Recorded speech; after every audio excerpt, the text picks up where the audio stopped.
થોડા વર્ષો પહેલા અમેરિકામાં એક દવા બનાવતી ફાર્માસ્યુટિકલ કંપનીમાં એક એવો પ્રયોગ કરવામાં આવ્યો. વિચાર થયો કે હિન્દુસ્તાનમાં માસિક ધર્મનું પરિપાલન શા માટે થાય છે, એનું કંઈક કારણ હોવું જોઈએ. એક કંપનીમાં એક ઓરડામાં 4 બહેનો જે માસિકની અવસ્થામાં હતી એમની પાસે દવાની ગોળીઓ શીશીમાં ભરાવાઈ અને સીલ કરી. બીજા ઓરડામાં 4-5 બહેનો પવિત્ર અવસ્થામાં હતા, એમના હાથે શીશીમાં ગોળીઓ ભરાવાઈ અને સીલ કરી. 20 દિવસ પછી બંને શીશીના ઢાંકણા ખોલ્યા તો એ લોકોએ અનુભવ કર્યો કે માસિક વાળા બહેનોએ જે શીશીમાં ગોળીઓ ભરી હતી, મારી ઈશ્વરની ફૂગ લાગી ગઈ હતી, બધી બગડી ગઈ હતી. અને પવિત્ર અવસ્થામાં બહેનોએ જે ગોળીઓ ભરીને કંઈ નહીં થયું. ગ્રહણના સમયમાં સૂર્ય ચંદ્રની જે યુતિ થાય ને પૃથ્વી પર વાતાવરણમાં એની અસર થાય, એ અમુક અસરો શરીરમાં થાય ને એ સમયે અસ્પર્શ અવસ્થામાં આચાર વિચારનું પરિપાલન થવું જોઈએ. તમે પ્રયોગ કરી જુઓ. રજસ્વલાની અવસ્થામાં જો તુલસીના છોડને સ્પર્શ થાય કે પડછાયો પડે તો તુલસીનો છોડ પણ ગરમાઈ જાય છે. કોઈ માણસને ઘા વાગ્યો હોય એટલે રજસ્વલા સ્ત્રીનો સ્પર્શ થાય તો એ ઘાવ રૂજાતો નથી, ઘાવ પાકે છે. સર્પ ચાલતો હોય અને એના ઉપર પડછાયો પડે તો સર્પ પણ જડ થઈ જાય છે, ચાલી નથી શકતો. એટલે આપણી આચરણ પદ્ધતિમાં દરેક બાબતો પર ઊંડાણથી વિચાર કરવામાં આવે છે. એટલે હિન્દુ માત્ર માટે આચાર અને વિચારનું પરિપાલન કરવાની આજ્ઞા કરી છે, કેવલ વૈષ્ણવ માટેની વાત નથી. અને વૈષ્ણવે તો આગ્રહપૂર્વક વિશેષ રૂપેનું પાલન કરવું જોઈએ. આ કઈ જડતાપૂર્ણ કહેલી કોઈ વેવલી વાતો નથી. ન સમજવાના કારણે આપણે લોકો એને વેવલી વાતો માની અને એનો અસ્વીકાર કરીએ છીએ. આપણે ત્યાં હાથ સરખી રીતે ખાસા કરવા ભૂલથી જો હાથ હેઠા થઈ જાય, ઘણા માણસોને એવા રોગ હોય, એકબીજાને જમ્સ એકબીજાને લાગી શકે. કોઈ ડોક્ટર હોય, એક પેશન્ટને તપાસી અને બીજા દર્દીને તપાસતા પહેલા એક ડિટર્જન્ટથી હાથ સાફ કરે, ડિસ્પોઝેબલ ગ્લોવ્સ ફેંકીએ તો આપણે સાયન્ટિસ્ટ કહીએ. અને વૈષ્ણવના હાથ હેઠા થાય અને ભૂલથી આપણે હાથ ધોવા જઈએ તો કઈ વેવલા થઈ ગયા, ઘડી ઘડી હાથ ધોવે છે. આ દરેક બાબતોમાં સાયન્સ છે. એટલા માટે કેવલ વૈષ્ણવ નહીં, બધાનું પરિપાલન કરવું જોઈએ. ને કેવલ એનાથી કંટાળીને ઠાકોરજીની સેવાથી વિમુખ થવાની આવશ્યકતા નથી. સેવા સ્નેહ પ્રધાન છે. ભાવથી, સ્નેહથી પ્રભુ આપણા પોતાના છે, આપણા નિજજન છે, પરિવારના જ એક સદસ્ય છે એવું માનીને ભાવથી પ્રભુને લાડ ધરાવવો, ભાવથી પ્રભુની સેવા કરો. સિવાય કઈ માત્ર ક્રિયા કરવી કે કઈ ભેટ નથી. પ્રેમ હોય ત્યાં ક્રિયાનો કોઈ દિવસ થાક લાગતો નથી, અને જ્યાં પ્રેમ ના હોય ત્યાં ક્રિયા માણસને થકવી દે છે. એક નાનકડી 7-8 વર્ષની બાળકી પોતાના 2-2.5 વર્ષના હૃષ્ટપુષ્ટ ભાઈને ખોળામાં તેડીને પહાડ પર ચડી ગઈ હતી. સાથે થોડા પર્વતારોહકો પણ પહાડ ચડી રહ્યા હતા. બળબળતી બપોરનો તડકો તપી રહ્યો હતો. પરસેવે બધા રેબઝેબ થઈ ગયા. પેલા પર્વતારોહકોએ નાનકડી બાળકીને કહે કે બેટા, આટલો બધો ભાર લઈને તું ચડી રહી છે, તને થાક નથી લાગતો? એટલે કે આ ભાર નથી, આ મારો ભાઈ છે. પ્રેમ માણસને ક્યારેય થકવતો નથી. તમે પ્રેમથી ઠાકોરજીની સેવા કરશો, સવારથી સાંજ સુધી કરશો તો તમને થાક નહીં લાગે. અને જ્યાં સ્નેહ નહીં હોય ને કેવલ ક્રિયા કરશો, થોડા સમયમાં તમે થાકી જશો. જે દિવસે ઠાકોરજીની સેવા કરી અને તમે થાકો ત્યારે સમજવાનું કે આજે સેવા નથી થઈ, માત્ર ક્રિયા થઈ છે. બહેનોના રોજિંદા જીવનમાંથી ઉદાહરણ આપું. આખો દિવસનું બધું કાર્ય કરી, ઘરના સભ્યો બધા જમી લે, રસોડું પતાવી, વાસણો માંજી, બધું સાફ કરી અને માંડ હજી આપણે થોડો સમય આરામ કરવા બેસી, બપોરના 2 વાગી ગયા હોય, ત્યાં માને તરત જ વિચાર આવે કે 3 વાગે મારો દીકરો સ્કૂલથી આવશે, આવીને કહેશે મમ્મી મને ભૂખ લાગી છે. ત્યાં બધો થાક દૂર થઈ જાય. તરત જ પાછો ચૂલો પેટાવે અને મારા દીકરાને શું ભાવે છે, કંઈક એની ભાવતી વસ્તુ. જે દિવસે તમારા કોઈ મનગમતા પિયરના મહેમાન આવવાના હોય, એ દિવસે એને શું ભાવે છે, એના માટે શું બનાવવું તે બનાવવું. અને કોઈ અણગમતા સાસરાના મહેમાન આવવાના હોય ત્યારે બળ્યું આજે કોનું મોઢું જોયું કે એના માટે આટલી વેટ કરવી પડશે. સાચી વાત છે ને? કહેવાનો આશય છે ક્રિયા માણસને ખતરે છે અને પ્રેમ એ માણસના થાકને દૂર કરે છે. એટલામાંથી ભાવથી ઠાકોરજીની સેવા કરો. ઠાકોરજીની સેવા તો કરવી છે, મહાપ્રભુજી સેવા કરવાની આજ્ઞા કરે છે, પણ અમુક બાબતોથી ઠાકોરજીની સેવામાં સાવધાન રહેવું પણ જરૂરી છે. અમુક વસ્તુઓ ભગવત સેવામાં બાધક બને છે અને એના માટે શ્રી મહાપ્રભુજી આપણને સાવધાન કરે છે. 5 કારણો એવા બતાવ્યા છે કે જેના કારણે ઠાકોરજીની સેવા એ કેવલ ક્રિયાત્મક રહેશે, ફલાત્મક નહીં બને. એનાથી પ્રભુના સ્વરૂપાનંદનો અનુભવ નહીં થાય. અને એવી પરિસ્થિતિઓમાં જે શ્રી મહાપ્રભુજી આજ્ઞા કરે છે, કૃષ્ણ સેવા સદા કાર્ય સર્વદા સર્વભાવેન ભજનીય વ્રજાધિપ, એ શ્રી આચાર્યજીને આજ્ઞા કરે છે સેવા કર્તવ્ય, તમે સેવા છોડી દો, કારણ કે સેવા ફલાત્મક નહીં રહે. 5 કારણો કયા? તો વિક્ષેપાદ અથવા શક્ત્યા પ્રતિબંધાદ અપે ક્વચિત અત્યાગ્રહે પ્રવેશેવા પર પીડાદિ સંભવે સેવા કર્તવ્ય. સૌથી પહેલું વિક્ષેપ. ઠાકોરજીની સેવા કરતા કરતા મન જો પ્રભુના સ્વરૂપમાં લાગતું જ ન હોય તો પછી એવી કેવલ ક્રિયા કરવાનો કઈ અર્થ નથી. આગળ આપણે જોયું, સેવા એટલે માત્ર ક્રિયા નહીં, ચેતસ તત પ્રવણમ સેવા. ચિત્તનું સંપૂર્ણ પ્રભુમાં એકરૂપ થઈ જવું, એનું નામ સેવા છે. હા, કોઈ લૌકિકમાં એવી ઘટના થાય, કોઈ કારણ હોય, 2-5 દિવસ 15 દિવસ મહિનો કદાચ મનમાં કંઈક ઉદ્વેગ હોય ને મન ન લાગે, જુદી વાત છે. વર્ષ થયું, 2 વર્ષ થયું, પણ સેવા કરતા કરતા મન પ્રભુમાં લાગતું જ ન હોય તો તમે ખાલી ક્રિયા કરો છો. એ સેવા દ્વારા પ્રભુના સ્વરૂપાનંદનો અનુભવ તમને નહીં થાય. વિક્ષેપ ભગવત સેવામાં બાધક છે. બીજો પ્રકાર બતાવ્યો શારીરિક અસ્વસ્થતા. ઠાકોરજીની સેવા આપણે આપણા સ્વાર્થ માટે નથી કરતા, પ્રભુની સેવા પ્રભુના સુખ માટે કરીએ છીએ, એટલે જેનું નામ સેવા છે.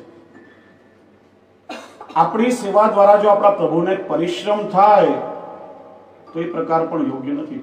આંખથી બરાબર દેખાતો ન હોય, હાથ ધ્રુજતા હોય, નિરંતર આપણા સેવ્ય સ્વરૂપને જો પરિશ્રમ થતો હોય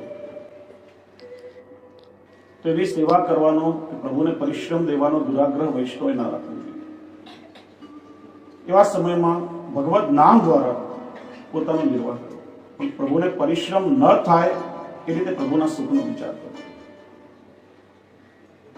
આપણે ત્યાં હવેલીઓમાં, નંદાલયોમાં પ્રકાર ઘણીવાર જોવા મળે, ફૂલગરમાં ખાસ કરીને. અહીંની મને બહુ ખબર નથી, આપણે ત્યાં ભારતમાં ફૂલગરમાં 10-12 બહેનો ફૂલની સેવા કરવા બેસે, પછી એક નક્કી નિયમ કરી લે, આ મણકા એટલે અમુક વૈષ્ણવે જ કરવાના, આટલા ફૂલ એટલે અમુક વૈષ્ણવ બનાવ્યા, થાક એટલે આ બેનની જ સેવા કહેવાય, બીજા કોઈથી ના થાય. ઘરેથી આવતા વિલંબ થાય, મુખિયા જે કે ભાઈ ઉત્થાપનનો સમય થયો છે, જલ્દી ફૂલની માળા પધરાવો, અને ભૂલથી એમની સેવા બીજા કરીને તો ચોકીઓ પછાડે, મારી સેવા તે કેમ કરી દીધી? સેવા મારી છે, મારી કે તમારી નથી, સેવા પ્રભુની છે. પ્રભુના સુખનો વિચાર એ ત્યાં મહત્વનો છે. પ્રભુને પરિશ્રમ ન થાય, પ્રભુને પ્રસન્ન ન થાય. ઘણીવાર આપણે કહીએ કે આજે ઠાકોરજીની સેવા કરીને મને બહુ આનંદ આવ્યો. આપણને આનંદ આવ્યો, પણ આપણી સેવા દ્વારા આપણા પ્રભુને આનંદ આવ્યો કે નહીં એ પણ જરૂરી છે. આપણી સેવાથી આપણા પ્રભુ પ્રસન્ન થયા કે નહીં એ પણ મહત્વનું છે. એટલા માટે પ્રભુને પરિશ્રમ ન થાય એ રીતે પ્રભુના સુખનો વિચાર કરો. ત્રીજો પ્રકાર, પ્રતિબંધાદ અપે ક્વચિત. લૌકિકમાં પ્રતિબંધ. ભાવ એ પ્રભુની કૃપાનું દાન છે, અને ભાવરૂપી ધન કદાચ બધા પાસે ન હોઈ શકે. પરિવારમાં અનેક પ્રકારના લોકો રહેતા હોય, બધાના ભાવ જુદા જુદા હોય. કોઈના હૃદયમાં ભગવત ભાવ હોય, કોઈને સેવા પ્રત્યે ઉત્સાહ ન પણ હોય. તો આપણને સેવા કરવાનો ભાવ છે, અને ઘરનો એવો વ્યક્તિ કે જેનો ઘરમાં ચાલે છે, બધા એનું માનવું પડે, એને બિલકુલ ભાવ નથી, અને એના દ્વારા નિરંતર આપણા ભગવત સ્વરૂપનો અપમાન કે અનાદર થતો હોય, એવી પરિસ્થિતિમાં પણ પ્રભુને પરિશ્રમ થશે, અને તમારા ચિત્તને પણ નિરંતર ઉદ્વેગ રહેશે, મન ઠાકોરજીમાં નહીં પરોવાય. તો એ પરિસ્થિતિમાં પણ સેવા કરવાનો દુરાગ્રહ ન કરો, એનાથી પણ પ્રભુને પરિશ્રમ થશે. અમદાવાદની બનેલી ઘટના કહું. એક પરિચિત અમારો વૈષ્ણવનો પરિવાર, બેન ઘરમાં સેવા કરે, બહેનને ખૂબ ભાવ. સવારે 5:30-6 વાગ્યામાં સામગ્રીને પરિવારના સભ્યોની રસોઈ આ તે બધું કરીને તો સેવામાં બેસી જાય. 6:30-7 વાગે એમના પતિ જાગે કે ચા જોઈએ, એટલે દૂધ તપેલી બધું છે, ગેસ પાસે છે, હાથે બનાવીને પી લો. બાળકોનો નિશાળે જવાનો ટાઈમ થાય કે નાસ્તાનો ડબ્બો આ બધું બનાવીને તૈયાર મૂક્યું છે, હાથે ભરીને લઈ જાઓ. નિરંતર પરિવારના સભ્યોનો અનાદર થતો હતો. અને પછી પુરુષ સ્વભાવ છે, પોઝિટિવ નેચર હોય. એકવાર એટલું બધું અતિશય થયું કે પેલા પતિને ક્રોધ આવ્યો ને ઠાકોરજીની સેવાનો બધો ક્રમ જાપીને 3જે માળથી ઉપાડીને બહાર કાઢ્યો. પ્રભુને કેટલો પરિશ્રમ થયો વિચાર. અને પછી એમને પસ્તાવો પણ થયો, એમને દુઃખ થયું. પછી પતિ પત્ની મારી પાસે આવે, પછી એમને સમજાવ્યું. જો બેન, શ્રી મહાપ્રભુજી કોઈ પ્રકારનો હઠાગ્રહ કે દુરાગ્રહ આપણને બતાવ્યો નથી. સંસારમાં રહીને સંસારને અલૌકિક બનાવવાનો પ્રયત્ન. તમારા પતિ, બાળકો, આ બધામાં અલૌકિક ભાવ રાખો. એ પણ બધા વૈષ્ણવ છે, વ્રજ ભક્તો છે, એમના સુખનો વિચાર કરો. સેવાનો ક્રમ એવી રીતે બનાવો કે પરિવારને સાચવી અને પછી તમે તમારા પ્રભુની સેવામાં એવા તન્મય બની જાઓ કે પછી કોઈ વસ્તુ તમને ડિસ્ટર્બ નહીં કરે. અને આ વાત બેન બરાબર સમજી ગયા. આજે ભગવત કૃપાથી આખો પરિવાર સાથે મળીને સેવા કરી. સેવાનો મારો આશય છે, સેવાનો ક્રમ એ રીતે આપણે કરીએ કે આપણી સેવા દ્વારા પરિવારમાં બીજા બધાને પ્રેરણા મળે. ઠાકોરજી પ્રસન્ન થયા ક્યારે કહેવાય? તમે વિચારો કે મારી સેવાથી મારા પ્રભુ પ્રસન્ન થયા હશે કે નહીં? તો પ્રભુની પ્રસન્નતાનું માપદંડ શું, એનું થર્મોમીટર શું? તમારી સેવાનો ક્રમ જોઈને પરિવારના બીજા બધા સભ્યોને પણ સેવામાં ઇન્વોલ્વ થવાનું મન થાય, એમનો પણ ઉત્સાહ વધે, એ પણ પ્રભુની સન્મુખ થાય.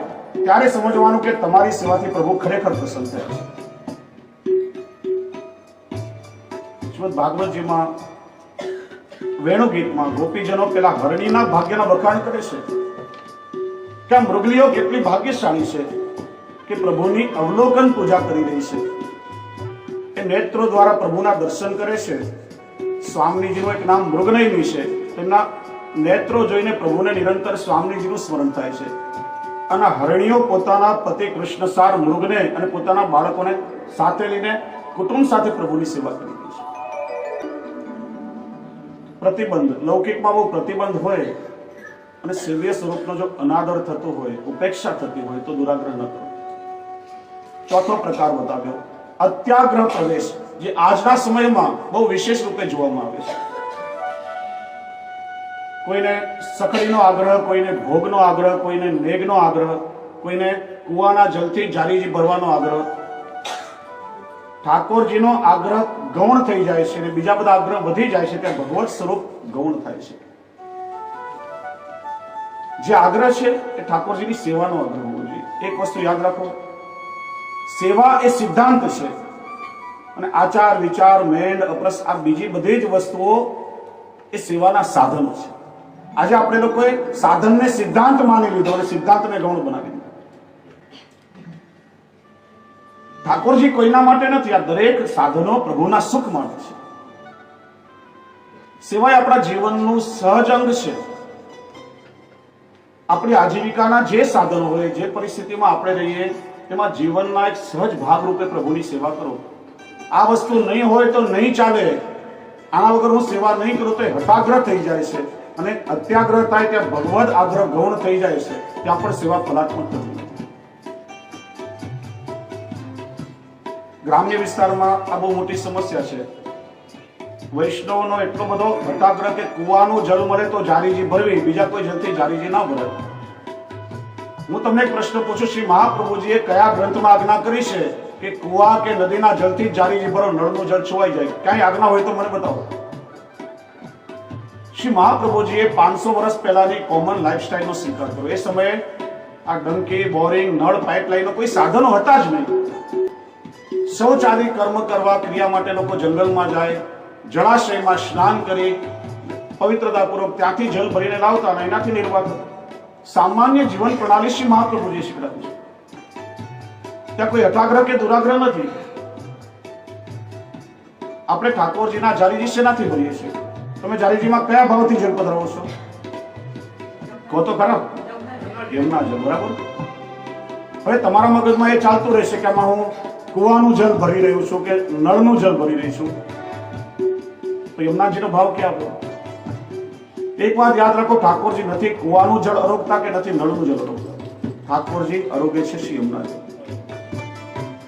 જે સાધન હોય પ્રભુનું જળ શુદ્ધતાથી પવિત્રતાથી ભરો અને લોટીજીમાંથી 2 બુંદ શ્રી યમુનાજીની અંદર પધરાવો, બધું જલ શ્રી યમુનાજીના સ્વરૂપે થઈ જશે.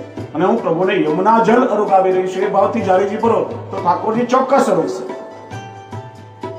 આપણે લોકો બાહ્ય આચાર વિચારને અપરસનો ખ્યાલ રાખીએ છીએ. કોઈ દિવસ આંતરિક અપરસનો વિચાર કર્યો છે ખરા? આ છવાઈ ગયું, આ અભડાઈ ગયું, પેલી અપરસ છવાઈ ગઈ, એના માટે તો આપણે બહુ સાવધાન રહીએ. પણ ઠાકોરજીની સેવા કરતી વખતે આપણામાં ક્રોધ આવે છે, રાગ દ્વેષ આવે છે, મન લૌકિકમાં ભટકે છે, ત્યારે આપણી અંદરની અપરસ પણ છવાઈ જાય છે. બહારની અપરસ છવાશે તો પ્રભુ એકવાર ચલાવી લેશે, પણ અંદરની અપરસ છવાઈ ગઈ તો ઠાકોરજી ક્યારેય નહીં કરે. એ વૈષ્ણવના પ્રસંગને યાદ કરો કે શ્રી ગુસાઈજીએ 4 વૈષ્ણવોને આગ્રામાં એક પતિ પત્નીને ત્યાં સેવા એમના જેવો ભાવ સમજવા મોકલ્યા. આ 4 વૈષ્ણવ આવ્યા ત્યારે પતિ અને પત્ની ઠાકોરજીની સેવામાં એટલા તન્મય. વૈષ્ણવ આવ્યા, શ્રી ગુસાઈજીને મોકલ્યા. શ્રી ગુસાઈજીનું નામ શ્રવણ થતા પ્રસન્ન થઈ ગયા. આજે મારા ઘરે વૈષ્ણવ આવ્યા. ઠાકોરજી પછી 4 વૈષ્ણવ મહાપ્રસાદ લેશે. પેલો પતિ બહાર ઘી લેવા માટે ગયો. મન પ્રભુની સેવામાં હતું, અપરસનું જ્ઞાન રહ્યું નહીં ને બહારથી આવીને સીધો સેવામાં પ્રવૃત્ત થઈ ગયો.